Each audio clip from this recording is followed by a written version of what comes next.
Africa ഉൾപ്പെടെയുള്ള ലോകരാഷ്ട്രങ്ങളിൽ നിന്നും ലക്ഷക്കണക്കിന് ആളുകളെ യേശുവിൻ്റെ സ്നേഹത്തിലേക്ക് അടുപ്പിച്ച ജർമ്മൻ സുവിശേഷകനാണ് റെയ്നാൾഡ് ബോങ്കെ. ആഫ്രിക്കൻ ഭൂഖണ്ഡത്തിൽ സുവിശേഷത്തിൻ്റെ കൊടുങ്കാറ്റായിരുന്ന ബോങ്കെ തൻ്റെ ശുശ്രൂഷയിൽ 77 മില്യൺ ആത്മാക്കളെ ക്രിസ്തുവിനായി നേടി. ഒരു പാസ്റ്ററുടെ മകനായി ജനിച്ച ബോങ്കെ തൻ്റെ 9-ാം വയസ്സിൽ യേശുവിനായി തൻ്റെ ജീവിതത്തെ സമർപ്പിച്ചു. ലെസോത്തോ എന്ന രാജ്യത്തിലെ ഒരു കുന്നിൻ മുകളിൽ വെച്ച് ആഫ്രിക്ക ക്രിസ്തുവിന്റെ രക്തത്താൽ കഴുകപ്പെടുമെന്ന ദർശനം താൻ കണ്ടു. നരകം കാലിയാക്കി സ്വർഗം നിറയ്ക്കുവാനുള്ള പ്രത്യേക ദൈവിക ദർശനം താൻ പ്രാപിച്ചു. അനേകരെ താൻ തീയിൽ നിന്ന് വലിച്ചെടുത്തു. അതുമാത്രമല്ല, അനേക സുവിശേഷകരെ സുവിശേഷ വേലയ്ക്കായി ഒരുക്കുവാൻ ലോകവ്യാപകമായി ഫയർ കോൺഫറൻസുകൾ സംഘടിപ്പിച്ചു. സുവിശേഷകർ അലസരായിരിക്കാതെ പരിശുദ്ധാത്മാവിനാൽ നിറഞ്ഞ് ദൈവശക്തി പ്രാപിച്ച് ആത്മാക്കളെ നേടുവാൻ അദ്ദേഹം ആഹ്വാനം ചെയ്തു. അനേക സുവിശേഷകന്മാർ അദ്ദേഹത്തിന്റെ ശുശ്രൂഷ ശൈലിയിൽ ആകൃഷ്ടരായി പുതിയ സുവിശേഷ സംഘടനകൾ തുടങ്ങി. ആത്മാക്കളെ നേടുന്നതിൽ മാതൃകയാക്കുവാൻ പറ്റിയ വ്യക്തിത്വം, അനേകരുടെ ആത്മീയ മെന്റർ. അദ്ദേഹം പറഞ്ഞ ചില ഉദ്ധരണികൾ ആഴമേറിയ ദൈവിക വെളിപ്പാടുകളാണ്. മറ്റുള്ളവരോട് നീരസപ്പെട്ട് കഴിഞ്ഞാൽ അത് നാം തന്നെ വിഷം കഴിച്ചിട്ട് ശത്രു മരിക്കുവാൻ കാത്തിരിക്കുന്നത് പോലെയാണ്. നീരസപ്പെട്ട് നമ്മുടെ ആത്മീയ ചൈതന്യം നാം നഷ്ടപ്പെടുത്തരുത്.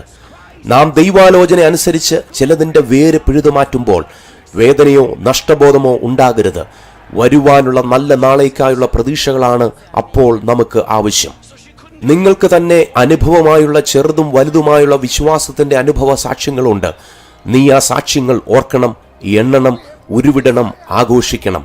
നിന്റെ ജീവിതത്തിൽ സംഭവിക്കുവാനുള്ള അത്ഭുതങ്ങൾക്കായി നിന്റെ വിശ്വാസത്തെ അവ പണിയും. ചിലർക്ക് ദൈവിക തീരുമാനങ്ങൾ എടുക്കുവാൻ പേടിയാണ്. അപകട സാധ്യത മുൻപിൽ കണ്ട് ഭയന്ന് തീരുമാനങ്ങൾ എടുക്കാതിരുന്നാൽ ജീവനുള്ള വിശ്വാസം മരിക്കും. പഴയ സ്ഥലം, പഴയ കെട്ടിടം, പഴയ രീതി, പഴയ വിജയം, പഴയതെന്തും ആനന്ദിപ്പിക്കുന്നതാണ്. എന്നാൽ വിശ്വാസത്തിന്റെ ആദിപടി ഭയപ്പെടുത്തുന്നതാണ്.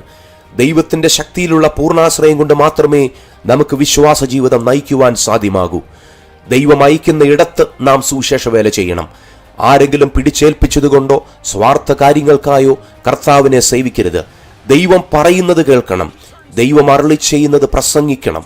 അവന്റെ ശബ്ദം കേട്ട് അവനെ പിൻപറ്റണം. നിനക്കെല്ലാം കൂടെ ഒരുമിച്ച് ചെയ്യുവാൻ പറ്റില്ല. നിന്റെ വിളി നീ അനുസരിക്കണം. വിളിക്കുന്ന ഇടത്ത് വേല ചെയ്താൽ നീ കത്തിച്ചാമ്പലാവുകയില്ല. ദൈവാലോചന കേട്ട് എടുക്കുന്ന തീരുമാനങ്ങളുടെ ഭവിഷ്യത്തുകളെ ഓർത്ത് പേടിക്കരുത്. അതിൽ നിന്ന് എന്തു വന്നാലും പിന്മാറരുത്. വിശ്വാസമുണ്ടെങ്കിൽ നാം വല വീശണം, നാം പ്രതികരിക്കണം. നിനക്കൊരു വിത്തിൽ വിശ്വാസമുണ്ടെങ്കിൽ അതിനെ മണ്ണിൽ പാകണം. ദൈവം തന്ന ദർശനത്തിൽ നാം വിശ്വസിക്കണം. ദൈവത്തെ നല്ലതാക്കുവാൻ ആരും പരിശ്രമിക്കണ്ട. ദൈവത്തിന്റെ ആലോചനയ്ക്കനുസരിച്ച് നിന്റെ ജീവിതം നല്ലതാക്കുകയാണ് വേണ്ടത്. നാം സർവശക്തന്റെ പ്രതിനിധികളാണ്. പരിധിയില്ലാത്ത ദൈവശക്തി നമ്മുടെ കരങ്ങളിൽ ദൈവവേലയ്ക്കായി നൽകിയിരിക്കുന്നു. അതുകൊണ്ട് തന്നെ കർത്താവിന്റെ വേലയിലായിരിക്കുന്ന ആരും തന്നെ ഉന്നതന്മാരല്ല. ശിശുവിനെ പോലെ വിശ്വാസമുണ്ടെങ്കിൽ വലിയവനായി ദൈവം തന്റെ ദാസന്മാരുടെ ജീവിതത്തിലൂടെ മഹനീയമായ ശുശ്രൂഷകൾ ചെയ്യും. ദൈവം പണിയുന്നവന്റെ കൂടെ പണിയും, ചലിക്കുന്നവന്റെ കൂടെ ചലിക്കും. വെറുതെ ഇരിക്കുന്നവന്റെ കൂടെ യേശു വന്ന് വെറുതെ ഇരിക്കുകയില്ല. പരിശുദ്ധാത്മാവ് നമുക്കുണ്ടെങ്കിൽ സഭ നടത്തുവാൻ സൗജന്യമായി കൊടുക്കുന്ന കാപ്പിയും കേക്കും ആവശ്യമില്ല. മലകളെ നീക്കുവാൻ എന്നെ ദൈവം വിളിച്ചപ്പോൾ ചെറിയ മാർബിൾ കഷണങ്ങളെ ഞാൻ ഉപേക്ഷിച്ചു. മനുഷ്യരുമായി ബിസിനസ് ചെയ്യുവാൻ നിനക്ക് പണം വേണം. ദൈവവുമായി ബിസിനസ് ചെയ്യുവാൻ നിനക്കാവശ്യം വിശ്വാസമാണ്. ദൈവരാജ്യത്തിലെ നാണയമാണ് വിശ്വാസം. മറ്റുള്ളവരുടെ ആശയങ്ങൾ കോപ്പിയടിക്കരുത്. ദൈവം എന്തെങ്കിലും ചെയ്യുമ്പോൾ വല്ലവരുടെയും ഒന്നിനെയും കോപ്പിയടിക്കില്ല. ദൈവം കൂടെയില്ലെങ്കിൽ നിനക്ക് കോപ്പിയടിച്ചേ മതിയാകൂ. മനുഷ്യന്റെ കയ്യടി വാങ്ങിക്കുവാൻ ദൈവവേല ചെയ്യരുത്. അങ്ങനെയെങ്കിൽ അവർ വിമർശിക്കുമ്പോൾ വേല നിർത്തേണ്ടി വരില്ല. യേശു നിന്നെ കുഴഞ്ഞ ചേറ്റിൽ നിന്നും ഉയർത്തും. യേശു നിന്നെ നിന്റെ ചാരുകസേരയിൽ നിന്നും ഉയർത്തില്ല. യേശുവിന്റെ സുവിശേഷം വെള്ളം പോലെയാണ്. ആരും അത് കണ്ടുപിടിച്ചതല്ല. പക്ഷേ അതില്ലാതെ ആർക്കും ജീവിപ്പാൻ കഴിയില്ല. കർത്താവിനായി മീൻ പിടിക്കുവാൻ ആഗ്രഹമുണ്ടെങ്കിൽ അക്വേറിയത്തിലല്ല വല എറിയേണ്ടത്. മാനവജാതിയുടെ ചരിത്രത്തിന് പൂർത്തീകരണം നൽകുന്നത് യേശുവിന്റെ സുവിശേഷമാണ്. നോവലുകളും കഥകളും ഐതിഹ്യങ്ങളും ലക്ഷ്യബോധമില്ലാത്ത പൂർത്തീകരിക്കപ്പെടാത്ത അധ്യായങ്ങൾ പോലെയാണ്. എന്നാൽ ബൈബിൾ മനുഷ്യന്റെ ചരിത്രത്തിന് പാവനമായ സമാപ്തി നൽകുന്നു.